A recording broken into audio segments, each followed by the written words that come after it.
26절로 46절까지의 말씀입니다. 마태복음 26장 31절로 46절까지의 말씀을 저와 여러분이 교독해서 읽도록 하겠습니다. 제가 먼저 읽겠습니다. 그때 예수께서 제자들에게 이르시되 오늘 밤에 너희가 다 나를 버리리라. 기록된 바 내가 목자를 치리니 양의 떼가 흩어지리라 하였느니라. 베드로가 대답하여 이르되 모두 주를 버릴지라도 나는 결코 버리지 않겠나이다.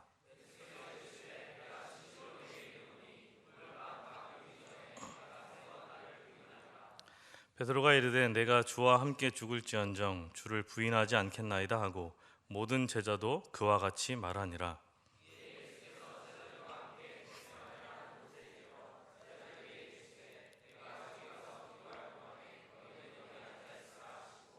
베드로와 세베대의 두 아들을 데리고 가실새 고민하고 슬퍼하사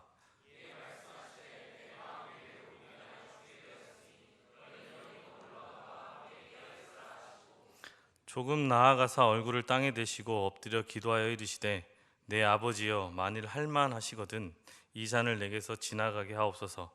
그러나 나의 원대로 마옵시고 아버지의 원대로 하옵소서 하시고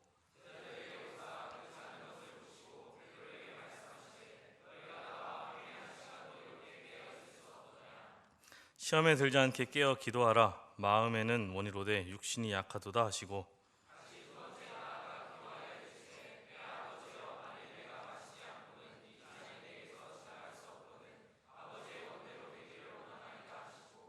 다시 오사 보신즉 그들이 자니 이는 그들의 눈이 피곤함 일러라.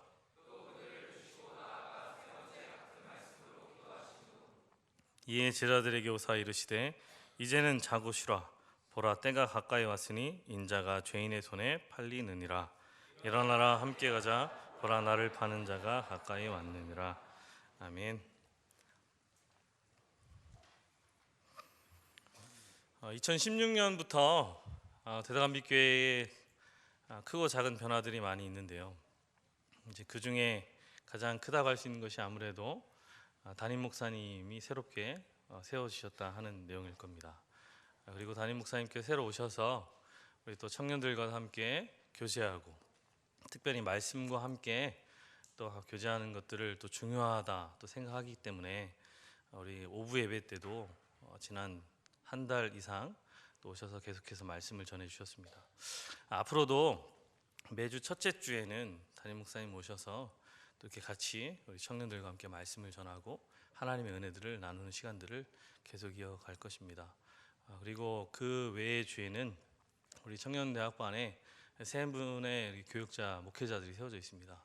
그래서 세 분의 교육자들이 같이 또 한 주씩 여러분들에게 또 하나님의 말씀을 나눌 수 있는 기회들을 계속해서 가져갈 것 같습니다.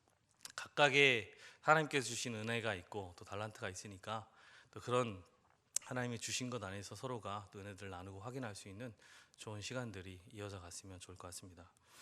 오늘은 주님의 기도라는 제목으로다가 하나님의 말씀을 나누고자 합니다.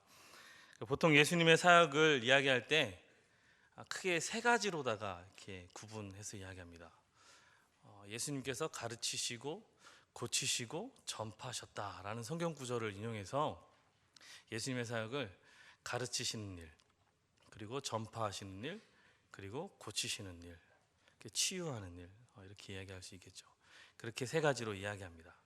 그렇다면 오늘 제가 여러분들과 함께 나누는 이 성경 본문에 해당되는 말씀은 예수님의 이 큰 틀 안에서의 세 가지 사역 중에 어떤 사역의 내용일까요? 가르치시는 일일까요? 전파하시는 일일까요? 고치시는 일일까요? 세 가지 다 아니지요, 그죠? 세 가지 다 아닙니다. 하지만 이 세 가지를 있게 하는 가장 큰 원동력이 되는 주님의 사역이라 이야기할 수 있을 것입니다. 그것은 바로 기도입니다.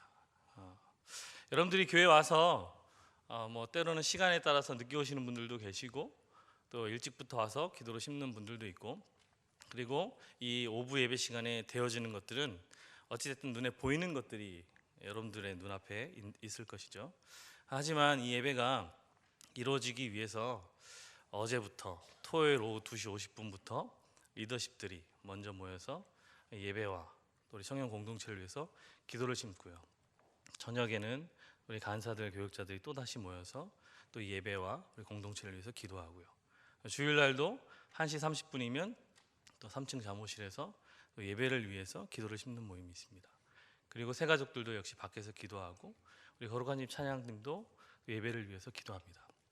여러분들이 보는 것은 지금 이 순간만 보여지지만 실은 이 순간이 하나님 앞에 드려지기 위해서 우리들이 그 숨어서 뒤에서 많은 기도로 심고 있다 할 것이죠. 이 기도가 있었기에 이게 청년 오부 예배가 이처럼 존재하고 있고 우리처럼 또 하나님의 은혜 안에서 서로가 축복하고 사랑하고 섬기며 말씀의 은혜를 확인하는 것이라 확신합니다. 여러분들도 그런 은혜를 누리시기를 원하는데 같이 함께 그런 일들에 동참할 수 있는 기도의 동역자로 함께 세워져 갔으면 좋겠습니다. 성경은 이처럼 예수님에 대해서 이야기할 때 예수님은 기도의 사람이었다라고 분명히 성경은 이야기합니다. 이른 새벽 미명에 주님은 사역을 앞두시고 홀로 나가서 기도하셨던 분이십니다. 그리고 오늘 말씀처럼 한밤중에 또 그렇게 산에 가셔서 기도하셨던 분이셨습니다. 항상 큰 일을 앞두고 그리고 어떤 사역들을 앞두고 기도하셨을 뿐만 아니라 예수님의 삶 자체가 실은 기도였다라고 이야기할 수 있을 것이죠. 왜 그렇겠습니까? 기도는 우리가 무엇이라고 얘기합니까? 대화다라고 얘기하잖아요. 대화다라고 얘기한다는 것, 그분이 누구십니까? 성자 하나님 아닙니까? 그러니까 성부 하나님 대신 하나님과 늘 대화하는 관계, 늘 교제하는 관계. 그래서 예수님이 말씀하실 때 아버지께서 내 말을 늘 들으신 줄은 내가 압니다 라고 주님께서도 말씀하셨습니다. 그렇게 예수님의 관계가, 하나님과의 관계가 이처럼 대화의 관계로, 기도의 관계로 언제나 끈끈하게 이어져 있었기 때문에 아마도 예수님께서 그렇게 지금 이 겟세마네의 기도 동산 안에서 이 십자가의 사건을 놓고 그처럼 애통해하시고 또 힘들게 기도하고 있었던 그 이유가 십자가 안에서 일어났던 일 자체가 육체적인 고난도 물론 있겠지만 하나님과의 단절을 경험하는 사건이기 때문에 더욱더 그런 것 아닌가 생각해 볼 수 있습니다. 어찌되었든 제자들은 그러한 예수님을 늘 보게 되었습니다. 그래서 이제 한 번은 예수님께 예수님, 기도는 어떻게 하는 것이죠? 우리에게 당신이 늘 기도하는 그 기도를 좀 알려주십시오 라고 이야기합니다. 그래서 예수님께서 알려주시죠. 우리가 훗날 지금 이제 주님이 가르쳐 주신 기도문이다 해서 주기도문이라 부르는 그 내용이 바로 주님께서 제자들에게 알려주신 그 기도의 내용입니다. 외울 수 있지만 혹시 틀릴까 봐 제가 한번 읽겠습니다. 하늘에 계신 우리 아버지, 아버지의 이름을 거룩하게 하시며 아버지의 나라가 오게 하시며 아버지의 뜻이 하늘에서와 같이 땅에서도 이루어지게 하소서. 오늘 우리에게 일용할 양식을 주시고 우리가 우리에게 잘못한 사람을 용서하여 준 것 같이 우리 죄를 용서하여 주시고 우리를 시험에 빠지지 않게 하시고 악에서 구하소서. 나라와 권능과 영광이 영원히 아버지의 것입니다. 아멘. 이 내용입니다. 그러니까 주기도문이야말로 예수님께서 본을 보여주시는 거니까 너희들이 기도를 하려면 이렇게 해라. 기도의 내용에 반드시 들어가야 되는 내용들이 이런 내용들이다. 기도의 본을 보여주신 내용이었습니다. 어떻게 보면 정말 우리가 하는 기도의 정말 핵심적인 내용들이 이 안에 다 들어가 있다라고 우리가 얘기할 수 있을 것이겠죠. 그런데 이 안에 들어가 있지 않은 게 있습니다. 우리는 늘상 하는 기도인데 예수님이 가르쳐 주신 기도문 안에는 들어가 있지 않는 게 있습니다. 중요한 내용 중에 하나인데 그것은 무엇이냐면 죄를 짓지 않게 해달라는 내용입니다. 우리가 기도할 때 보통은 간구의 기도를 많이 합니다. 하나님, 이런 것들을 이루어질 수 있도록 도와주십시오. 이런 것들을 할 수 있도록 힘을 주십시오. 이런 간구의 기도들을 합니다. 그러면서 간구의 기도와 더불어 또한 회개의 기도를 하지요. 왜냐하면 혹여나도 내 안에 있는 죄가 하나님과 나 사이를 막고 있어서 내 기도가 응답되지 않을까 하여 회개의 기도를 합니다. 더불어 앞으로 그와 같은 죄를 짓지 않을 수 있도록 하나님 앞에 기도합니다. 그런데 예수님께서 가르쳐 주신 기도는 무엇이라고 얘기하냐면 우리가 우리에게 잘못한 사람을 용서해 준 것 같이 우리 죄를 용서해 주시고 그러고 난 다음에 죄를 짓지 않게 해달라고 하는 것이 아니라 무엇이라고 가르쳐 주셨죠? 시험에 빠지지 않게 하시고 이렇게 이야기합니다. 시험에 빠지지 않게 하시고, 왜 예수님께서는 죄를 짓지 말라고 한 것이 아니라 시험에 빠지지 않게 해달라고 기도하라 하셨는지, 이런 것들은 이제 우리 그리스도인들이 죄를 짓게 되는 과정을 보면 좀 어느 정도 알 수 있을 것 같은데요. 여러분들은 어떻게 죄를 지십니까? 저 같은 경우는 죄를 지으려고 의도적으로 들어간 경우는 아무래도 없다라고 하면 좀 그럴 수 있겠지만 아주 작고요. 대부분 의도하지 않게 순간에 내 어떤 육체의 정욕이든 이생의 자락이든 안목의 정욕을 이기지 못해서 짓는 죄들이 더욱더 많은 것 같습니다. 제가 이제 3명의 아이들이 있는데 그중에 요즘에 막내가 밥을 잘 안 먹습니다. 왜 밥을 잘 안 먹냐면 군것질을 많이 하니까 밥을 안 먹는 거죠. 밥을 먹어야 될 시간이 바로 앞에 왔는데 과자가 눈에 보이니까 과자를 먹으려고 하죠. 그럼 제 아내는 절대로 먹지 마라 이야기하면 아이가 안 먹는다고 합니다. 그냥 보겠다라고 합니다. 그냥 보겠다. 먹지 않고 그냥 보겠다라고 합니다. 과자를 치우려고 해도 치우지 말라고, 그냥 보겠다고. 그러다가 어느 순간에 과자와 함께 있습니다. 과자와 함께 있으면서 그래서 치우려고 하면 아니라고, 먹지 않고 그냥 곁에만 두겠다고. 그러다가 유심히 관찰해 보면 어느 순간 뜯어서 먹고 있죠.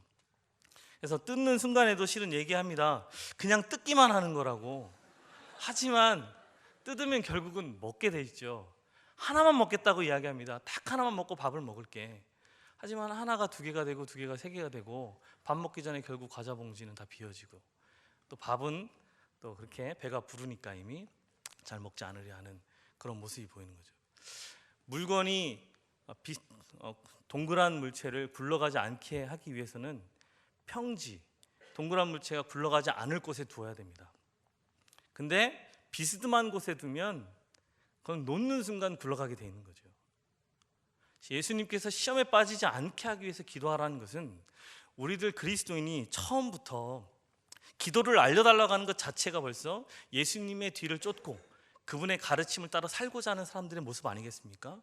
그러니까 죄를 처음부터 지려고 하는 의도는 없지만, 그러나 시험에 빠지지 않기 위해서 기도하라 라고 하셨던 말씀은 그러한 장소, 그런 환경, 그런 곳에 들어가지 않기를 위해서 너희들이 기도할 것이고, 혹여라도 그러한 상황과 환경을 마주한다 할지라도 내 마음이 그런 죄의 성향으로 기울지 않도록, 이미 마음이 기울어 버리면 죄가 아무리 안 좋은 것이라 여긴다 할지라도 이미 그 죄를 짓고 있는 우리를 보게 되는 거죠.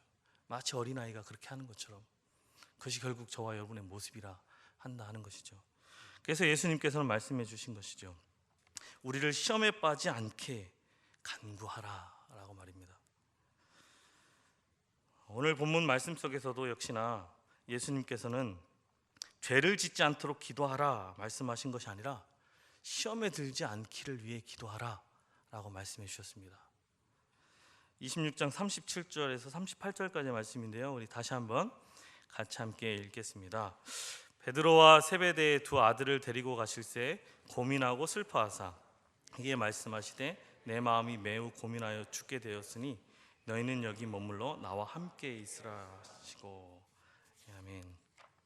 먼저 예수님께서는 41절과 같이 직접적으로 시험에 들지 않도록 기도하라 라고 말씀하시지 않고 그저 깨어있으라 라고 먼저는 말씀해 주셨습니다.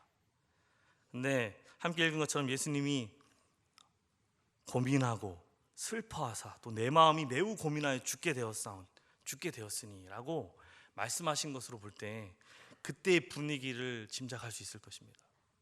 그러니 그냥 깨어있으라고 한 것이 진짜 말 그대로 깨어서 멀뚱멀뚱 주변의 경치를 보고 밤하늘의 별을 보고 그 운치를 느끼라고 하는 것이겠습니까? 그들이 분명히 예수님을 보았을 것입니다.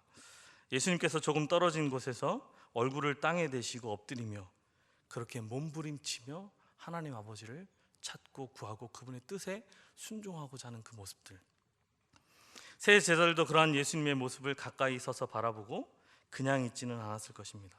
자기들도 분명 시작은 엎드려 기도했을 것 같습니다. 그런데 기도한다고 엎드렸는데 어느새 잠이 들어버린 것이죠. 저와 여러분이 자주 경험하듯이 그렇게 잠이 들어버린 겁니다. 예수님께서는 한 차례 기도를 드리고 돌아와 보니 3명의 제자들이 다 자고 있었습니다. 그래도 한 명은 깨어 있을 줄 알았는데, 그래도 베드로만은 깨어 있을 줄 알았는데, 왜냐하면 그가 한 게 있으니까. 근데 그 역시도 자고 있었습니다. 예수님께서 베드로에게 말씀하십니다. 너희가 나와 함께 1시간도 이렇게 깨어 있을 수 없더냐? 시험에 들지 않게 깨어 기도하라. 마음에는 원이로되 육신이 약하다. 우리에게 참 위로가 되는 말씀이죠. 마음은 원이로되 육신은 약하다. 근데 예수님이 말씀하십니다. 1시간도 깨어 있을 수 없더냐? 여러분, 예수님이 오셔서 기도하라 했는데 잠을 자고 있으니까 오셔서 예수님이 하신 말씀이 어떻게 1시간도 깨어 기도할 수 없더냐? 여러분들에게는 큰 감동이 없군요. 저는 예수님의 클래스가 달라 보였습니다. 제가 만약에 목자들에게 기도하라고 했고 따로 기도하다가 돌아와서 목자들이 자고 있는 모습을 보았다면 너희들이 10분도 기도하지 못하더냐 이렇게 얘기할 것 같았는데, 예수님은 1시간도 기도, 그러니까 1시간 정도는 아무것도 아니라는 것처럼 말씀하신 것이죠. 1시간도 깨울 수 없더냐? 여러분 1시간 기도해 보신 적 있습니까? 1시간, 일생에 1시간 기도해 보신 적, 모여서 합심해서 수련회 가서 억지로 자리에 참여해서 하는 기도 말고요. 여러분이 진정으로 원해서 조용한 곳 혼자 나와서 정말 기도했는데, 기도하고 눈을 떴더니 졸고 눈을 뜬 것이 아니라 기도하고 눈을 떴더니 정말 1시간이 지나갔다 하는 경험을 해보신 적 있습니까? 제가 신대원 시절에 영성 수업이라는 수업을 들었습니다. 이게 이제 3학기짜리 수업인데요. 말이 3학기지 2년 동안 진행되는 수업이었습니다. 네, 매일매일 그때 했던 것이 무엇이냐면 과제를 제출해야 되는데 기도 관찰문이라는 것을 제출해야 됐습니다.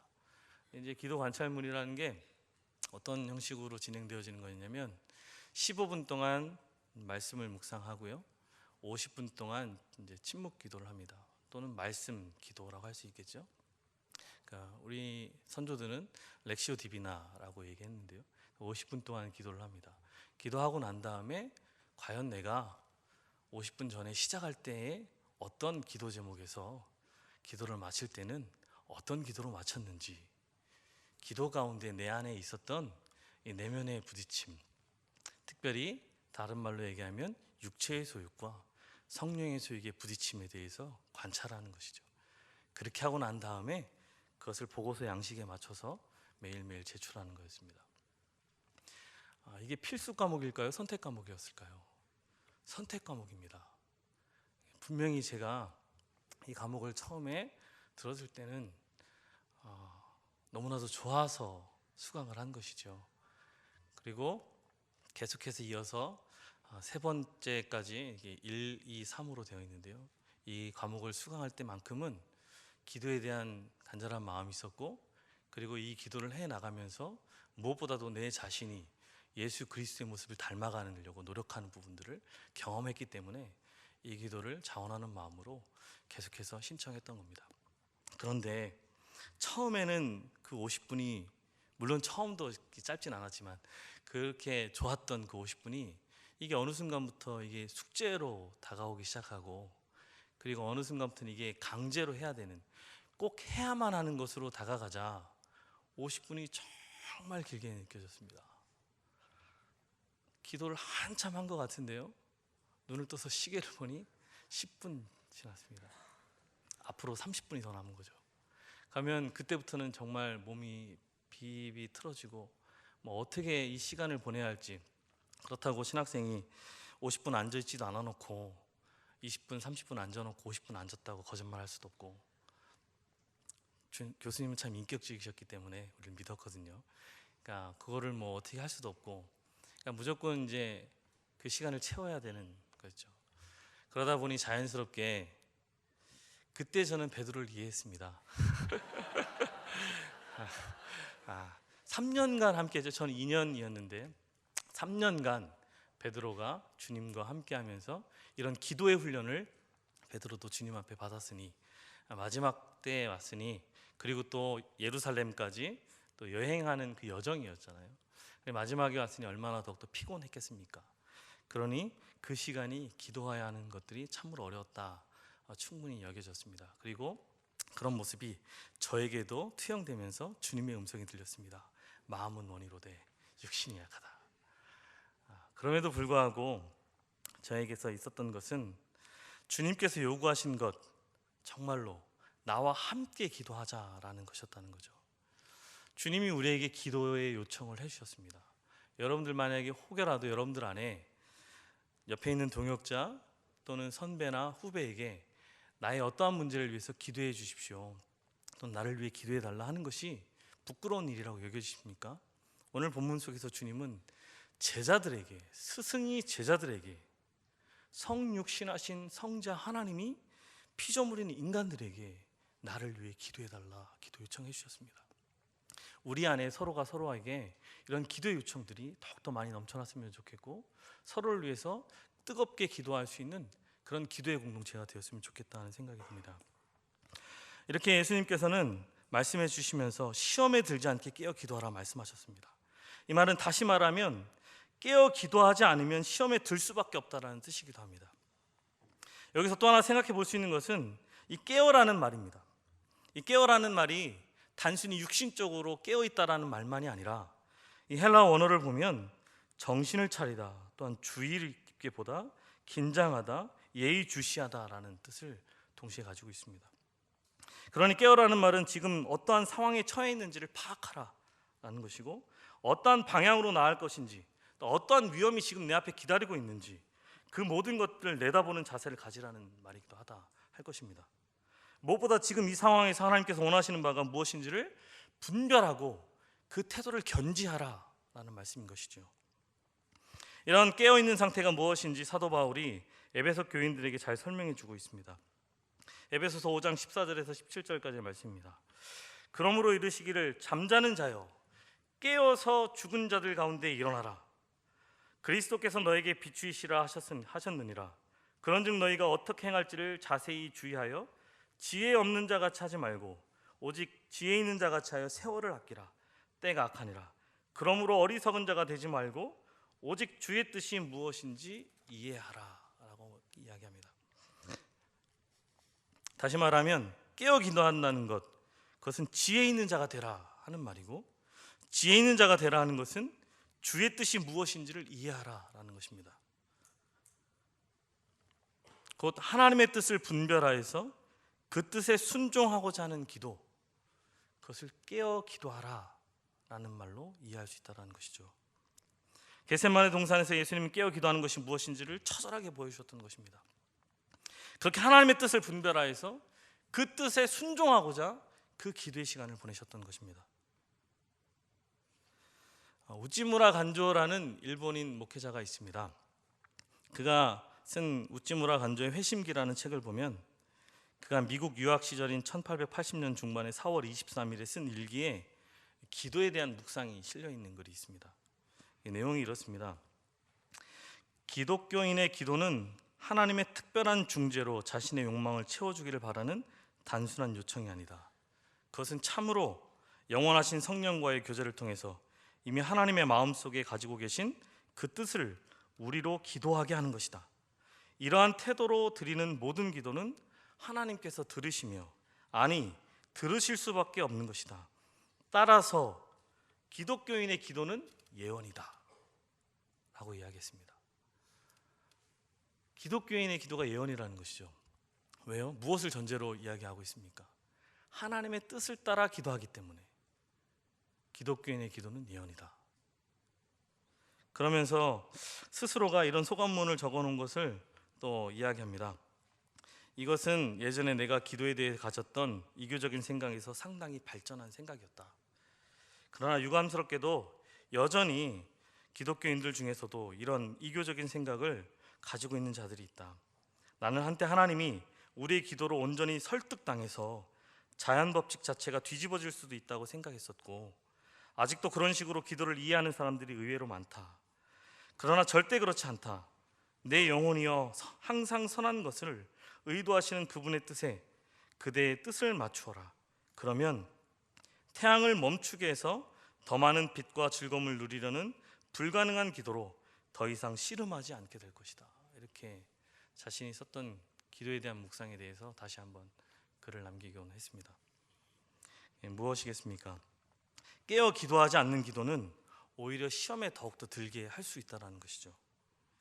또한 자신의 욕심을 채우려는 기도는 하면 할수록 시험에 더욱더 깊이 빠지게 한다는 겁니다. 이것이 제자들의 기도였고, 또한 오늘날 우리의 기도는 아니라 할 수 없다는 것이죠.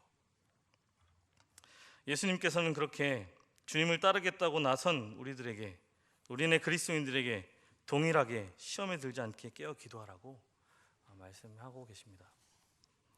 그런데 예수님께서는 이 같은 겟세마네 기도의 자리로 나오시기 전에 제자들에게 충격적인 말씀을 하셨습니다. 오늘 밤에 너희가 다 나를 버릴 것이다. 목자를 치고 양들이 흩어질 것이다. 아무리 주님의 말이라 하더라도 지금까지 3년 동안 모든 것들을 버리고 예수님이 지금 이 순간을 위해서 쫓아왔던 제자들인데 그들에게 할 수 있는 말은 결코 아니다 할 것이죠. 지금 이제 텀이 마지막이 되어 가잖아요. 지난 2015년 9월에 개편해서 이 개편이 2016년 2월 마지막 주로 끝나고 2016년 3월 첫째 주에 새롭게 또 공동체가 개편이 이루어집니다. 이 마지막 때에 지금까지 함께했던 간사들에게 제가 그러는 거죠. 너희들은 다 흩어질 것이다.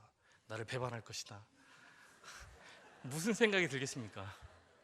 주님이 지금 이렇게 말씀하셔요. 한 학기만 해도 제자들의 마음에 큰 배신감 같은, 또는 지금 예수님이 무슨 생각인가 할 것인데 3년간 예수님과 함께했던, 더군다나 모든 것을 다 포기하고 쫓아온 그들에게 예수님이 하신 것입니다.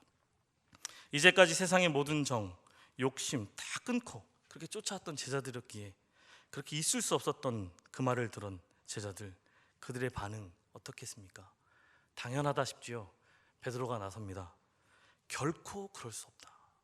인간의 각오와 맹세를 예수님 앞에 하는 것입니다. 다 버려도 자신만은 버리지 않겠다고 그렇게 이야기합니다. 예수님에 대한 의리가 있었지만 인간적 의지와 육신의 연약함, 그걸 몰랐던 것이죠. 그런 베드로의 결심과 의지를 예수님은 결코 믿지 않으셨고, 또한 그런 베드로의 의지를 예수님도 의지하지 않으셨습니다. 오히려 그 인간의 육체가 시험에 들 때 예수님의 그 사건을 부인할 것을 알기 때문에 이렇게 예언해 주셨던 것입니다. 내가 진실로 내게 이르노니 오늘 이 밤 닭이 2번 울기 전에 내가 3번 나를 부인하리라 라고 말입니다. 주님을 분명히 따르겠다고 했던 맹세와 달리 정말로 오히려 그 반대, 확실하게 예수님을 부인하는 사건이 있었습니다. 1번도 아니고 2번도 아니고 3번씩이나 말입니다. 그렇게 자신이 주와 함께 죽을지언정 주님을 부인하지 않겠다고 호언장담했던 베드로, 그렇게 자신의 연약함은 알지 못했던 베드로, 그가 그렇게 고백하자 다른 제자들도 뭐라고 합니까? 같이 그 고백을 했다라고 성경은 이야기합니다. 서로가 몰랐던 것입니다. 자기가 누구인지, 자기 인간의 죄인됨이 어떤 모습인지 알지 못했던 것입니다. 이런 베드로의 태도, 결국은 육체에서 나온 의지와 결심은 우리가 신뢰할 수 없고, 우리가 사람은 의지할 대상이 아니라 하는 것입니다. 예수님은 누구보다도 그런 기도의 사건을 통해서 이처럼 우리네 인간의 연약함에 대해서 이야기해 주시고, 우리가 기도한다는 것 자체가 이 같은 인간의 연약함과 육신의 어리석음을 아는 자만이 할 수 있다는 것도 말씀해 주고 계십니다. 베드로가 기도하지 않는 이유가 무엇이었겠습니까? 자신의 혈기를 믿었습니다. 어줍지 않았지만 자신의 칼솜씨를 믿었습니다. 자신의 지금 그 믿음을 믿었습니다. 근데 예수님은 아니라 하셨던 것이죠. 애굽의 최고 공중교육을 받은 모세도 한순간의 혈기 때문에 살인을 했고, 또 선군이요 선왕이었던 이스라엘의 목자 다윗도 한순간에 간음에 살인죄까지 저질렀습니다. 의롭고 완전했던 욥도 사단의 청구를 받고 그렇게 시험을 받을 때 3장을 넘기기 무섭게 자신의 인생을 저주하고 하나님을 원망했습니다. 하물며 우리일까 보냐, 이것이죠. 하물며 우리일까 보냐. 베드로에게 결코 잊혀지지 않는 기억이자 과거가 되었을 것입니다. 베드로는 이런 경험을 토대로 훗날 베드로 전서를 통해 우리가 기도하거나 또는 지금 이런 모습들에 대해서 서로에게 권면해 줄 때 쓰는, 잘 인용하는 말씀이죠. 근신하라, 깨어라, 너희 대적마귀가 우는 사자같이 두루다니며 삼킬 자를 찾느니라. 이게 누구의 이야기입니까? 베드로의 이야기입니다. 예수님이 해주셨던 말, 지금은 그것을 깨닫지 못해서 그렇게 호언장담했던 베드로였지만 결국은 그 예수님의 말씀처럼 철저하게 무너질 수밖에 없었던 것을 경험했던 베드로였기에 그가 쓴 그의 서신서에는 이런 글이 담겨 있었던 것입니다. 근신하라, 깨어라. 기도 중에 오셔서 자는 제자들에게 하신 예수님의 말씀도 마찬가지입니다. 너희가 나와 함께 한시도 이렇게 깨어 있을 수 없더냐. 시험에 들지 않게 깨어 있어 기도하라. 그런데도 세상 사람들은 이런 인간의 육체적인 연약함이나 인간의 지식의 한계 아래서의 어리석음에 대해서 인정하지 않습니다. 어떻게 해서든지 승리하기 위해 육신의 힘을 키우고 강조하고 부각시키고 우리로 하여금 할 수 있다 이야기합니다. 자기 스스로를 믿지 않으면 누구를 믿겠느냐 이야기합니다. 물론 세상에서 나오는 육신에서 나오는 의지도 강해야 또 공부도 잘할 수 있는 것이 사실인 것 같고, 그리고 또 사업적인 부분에서도 성공할 수 있는 가능성이 더욱더 크다 여겨질 수 있고, 직장 내에서도 여러 가지로 인정받을 수 있는 기회도 더 많이 제공할 것 같다 분명히 이야기할 수 있습니다. 그러나 주님을 따른다는 것은 다른 차원의 얘기인 것이죠. 믿음이란 분명 영적 세계와 관련된 이야기입니다. 세상적 출세와 승리를 뜻하는 것이 결코 아니라는 것입니다.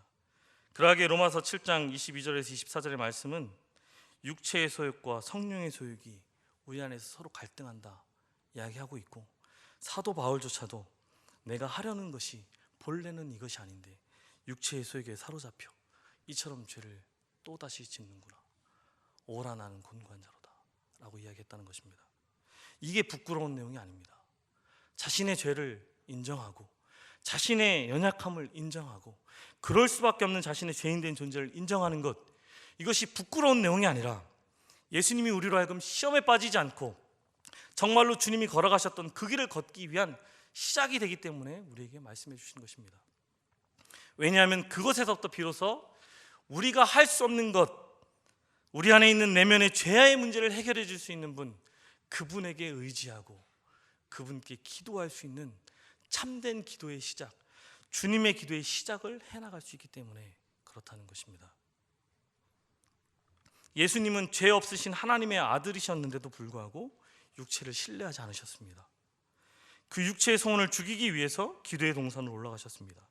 거기서 피땀 흘리는 기도를 하시며 영적인 싸움을 싸우셨습니다. 어떤 다른 것과의 대적이 아니라 자기 안에서의 영적인 전쟁입니다.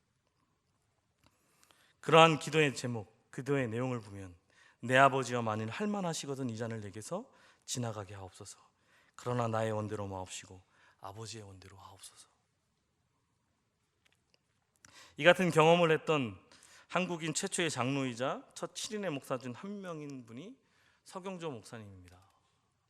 가끔가다 소개하곤 하는데요, 이분이 했던 내용 중에 하나가, 말했던 내용 중에 하나가 무엇이었냐면, 자신이 처음 예수 그리스도를 영접하고 믿기로 작정하던 순간 자기 안에 있었던 내용이 바로 이 심중전이라는 것이었습니다. 마음 안에서의 전쟁, 육체의 소욕과 성령의 소욕의 싸움인 것이죠. 왜냐하면 자신이 그리스도인이 아니었을 때 천주교의 박해 장면들을 실제로 목도했습니다. 너무나 많은 사람들이 그 장면에서 죽고 또 그렇게 박해당하는 것들을 그가 보니, 나도 천주교와는 뭔가 다른 듯 하지만 예수를 믿는다 하는 기독교 신앙을 받아들이려 하니, 예수는 분명히 살아계신 것을 내가 확신하겠는데 그렇다고 내가 저들 앞에 나서서 내가 예수 믿는 사람이다라고 말을 하자 하니 나도 똑같이 그런 박해와 핍박을 받을까 하여 잠을 이루지 못하고 그렇게 마음 안에서 믿을 것이냐 말 것이냐, 따를 것이냐 따르지 않을 것이냐의 마음에 다툼이 있었다 하는 것입니다. 우리는 여기서 기도가 무엇인지, 기도의 정의에 대해서도 배울 수 있을 것입니다. 기도란 그렇게 내가 원하는 것에 대해서 내 스스로 확증하고 마음 편하게 내 삶의 자리로 그렇게 돌아가는 것이 아니다라는 것입니다. 도리어 내 소원을 부인하고 하나님의 소원을 이루게 해달라고 하는 것, 그것이 어떠한 모습으로 나에게 다가올지라도, 예수님처럼 그것이 십자가의 고난의 길이라 할지라도, 서경조 목사님처럼 순교의 자리로 나가는 것이라 할지라도, 그것이 하나님의 뜻이고 그것이 나에게 주신 성령님의 음성이라면 그 길을 쫓아 행하고자 하는 내 안의 결단, 순종의 모습, 그 시작이 기도의 자리라는 것입니다. 복음과 상황이라는 기독교 월간지가 있습니다. 그곳에 한 독자가 간증의 글을 올렸는데요, 제목은 기도는 내 인생의 등대라는 글이었습니다. 이렇게 실려 있습니다. 기도가 마술은 아닙니다. 어려운 상황을 모두 바꿀 수 있는 것도 아닙니다. 기도와 함께 늘 기적이 나타나는 것도 아니었습니다. 기도할 때마다 원하는 상황대로 모든 일이 손쉽게 풀리는 것도 아니었습니다. 그럼에도 불구하고 기도는 제 삶의 자리 한가운데서 예수님이 가신 정의와 사랑의 길을 따라 함께 걸을 수 있도록 용기를 북돋아 주었습니다. 하나님이 인생의 큰 방향을 가르쳐 주실 때 기도하면서 그 길을 찾았고 또 그 길을 걸을 힘 또한 얻었습니다.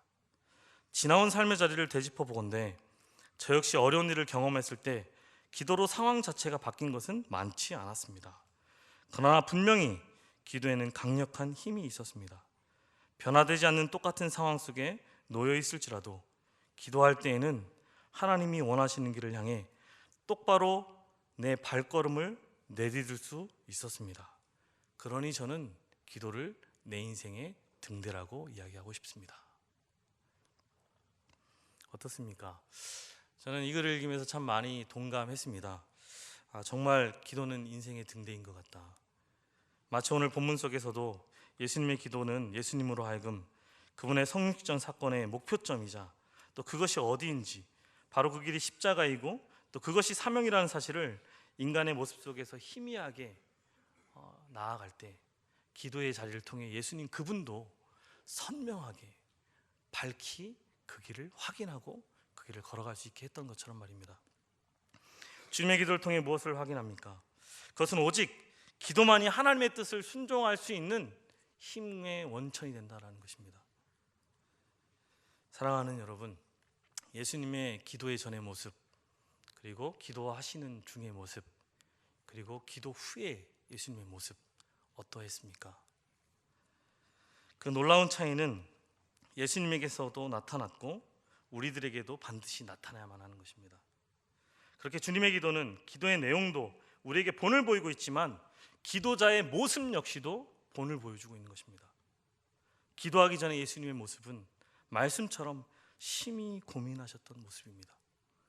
기도하시던 예수님의 모습은 자신의 뜻과 아버지의 원이 충돌하는 갈등과 또한 서경조 목사님처럼 마치 심중전의 모습이었습니다. 하지만 기도 후에 예수님의 모습은 어땠습니까? 기도하기 전 고민하며 슬퍼하며 죽을 것 같던 예수님의 모습이 분명 아니지 않았습니까? 45절 46절의 말씀입니다. 이에 제자들에게 오사 이르시되 이제는 자고 쉬라. 보라, 때가 가까이 왔으니 인자가 죄인의 손에 팔리느니라. 일어나라, 함께 가자. 보라, 나를 파는 자가 가까이 왔느니라 말씀하십니다. 고뇌와 번민이 가득한 예수는 사라지고 이제 담대하게 그분의 사명, 그 십자가의 길, 하나님의 어린 양으로서의 그 길을 담대하게 걸어가십니다. 분명 십자가의 고통은 사라지지 않았습니다. 예수님이 그토록 마시기 싫어했던 고난의 잔도 여전히 그 앞에 남겨져 있었습니다. 그러나 예수님은 더 이상 그 잔을 마시지 않으시려고 바둥대지 않으셨습니다. 고민하거나 슬퍼하지도 않으십니다. 그저 담대하게, 담담하게 그 잔을 자신의 것으로 받아들이십니다. 그렇게 기도를 통해 예수님은 하나님의 뜻에 순종할 힘을 얻었던 것입니다.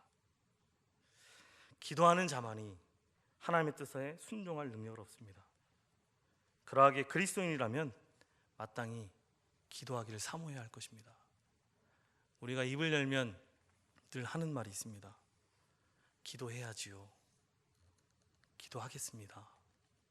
하지만 실제적으로 기도의 자리에는 사람이 늘 적습니다. 찬양과 기도 어느 것이 더 비중이 높다 말할 수 없을 것 같습니다. 하지만 찬양의 자리가 훨씬 더 우리로 하여금 쉽게 하는 것은 맞는 것 같습니다. 30분 찬양을 해도 뜨겁게 뛰며 소리 높여 찬양할 수 있고, 1시간을 찬양을 해도 역시나 뜨겁게 뛰며 소리 높여 찬양할 수 있습니다. 하지만 기도는 그렇지 않더라고요. 기도의 시간은 지키는 사람도 적을 뿐더러 기도의 시간을 오래 가져가는 것도 더욱더 힘든 것을 발견하게 됩니다. 왜 그렇겠습니까? 기도의 말로 우리의 마음 안에서 내 뜻을 죽이고 아버지의 원대로 살고자 하는 성령님의 역사하심의 능력이 있기 때문에 그런 겁니다. 마지막으로 일제시대 순교자였던 주기철 목사님이 옥중에서 하셨던 기도를 잠깐 소개하고 마칠까 합니다. 주기철 목사님 익히 다 아시는 것처럼 일제시대에 신사참배를 거부하시고 감옥 속에서 순교하셨던 분입니다. 그런 목사님께서 옥중에서 기도를 하셨다니 어떤 기도를 했을 것 같습니까? 여러분이라면 어떤 기도를 하시겠습니까? 너무도 모진 고문과 또 추위와 굶주림과 협박과 회유 앞에서 어떤 기도를 했을 것 같습니까? 주기철 목사님은 다음과 같이 기도하셨습니다. 주를 위하여 오는 고난을 내가 피하였다가 이 다음 내 무슨 낯으로 주님을 대하오리까? 주를 위하여 오는 수욕들을 내가 피하였다가 이 다음 주님이 내 이름으로 평안과 즐거움 다 받아 누리고 고난의 자는 어찌하였느냐고 물으시면 나는 무엇이라고 대답하겠습니까? 주를 위하여 오는 십자가 내가 피하였다가 이 다음 주님이 너는 내가 준 유일한 유산인 고난의 십자가는 어찌하고 왔느냐 하시면 나는 무슨 말로 대답하리이까? 그렇게 기도했답니다. 이 기도문을 읽으면서 들었던 생각은 주기철 목사님이 처음부터 이렇게 기도하시지는 않았을 것 같다라는 생각입니다. 그분의 기도의 시작은 이럴 것 같았습니다. 주님, 이 고난이 하루속히 그쳤으면 좋겠습니다. 주님, 이 모욕과 수치들이 하루속히 사라졌으면 좋겠습니다. 주님, 이 고난의 잔, 이 십자가의 잔이 속히 지나가길 원합니다. 피할 길을 내어 저로 하여금 다시 목회 현장으로 돌아가 마음껏 주의 사랑하는 양떼들과 목회할 수 있는 기회를 허락하여 주십시오. 실제로 많은 목회자들이 그런 상황과 환경을 탓하기만 했고 그 기도가 더욱더 깊어지지 못한 채 그렇게 신사참배를 용인하고 그 길로 나아갔습니다. 하지만 기도의 씨름 가운데 주님의 음성과 뜻을 깨닫고 그 길을 걸어가셨고, 또 수많은 목회자들이 신사참배에 굴복당함으로 믿음의 본이 사라져갈 때 수십 년이 지난 오늘에서도 여전히 우리와 같은 믿음의 후배들에게 귀한 십자가의 길을 걷는 주님의 제자가 된다는 것이 무엇인지, 기도의 사람이 된다는 것이 무엇인지, 믿음의 사람이 무엇인지라는 위대한 본을, 귀한 본을 남겨주셨다는 것입니다. 이러한 주기철 목사님의 기도는 그렇게 결국 추운 겨울날 따뜻한 가정으로 돌아갈 수 있는 석방과 신사참배, 그것과 결코 맞바꿀 수 없는 기도의 능력의 사람으로 그를 변화시켰습니다. 결코 그가 할 수 없었지만 스스로 연약함을 알았기에 기도했을 때 그가 그렇게 기도 가운데 주님을 맞닥뜨렸던 것입니다. 이것이 주님의 기도입니다. 이것이 기도의 사람의 모습입니다. 이것이 기도의 능력입니다. 이것이 우리가 해야 할 기도요, 우리가 회복해야 할 능력이고 우리가 살아내야 할 그리스도인의 삶의 모습이다 하는 것입니다. 바라기는 이 같은 주님의 기도가 우리의 기도가 되고 주님의 모습이 우리의 모습이 되어서 기도 가운데 밝히 드러나고 깨닫게 된 그 하나님의 뜻이 우리의 삶을 통해서 우리의 공동체와 또 우리의 삶의 터전과 이 나라 이민족 가운데 흘러서 우리의 삶을 변화시키는 역동적인 그리스도인이 되기를 다 되기를 소망합니다.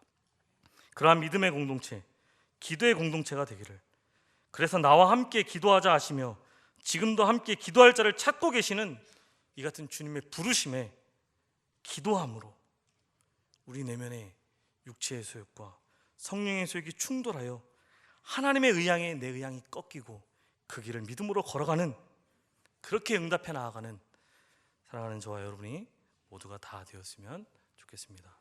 이 시간 같이 그런 기도하는 마음으로 찬양하며 나아가면 좋겠습니다.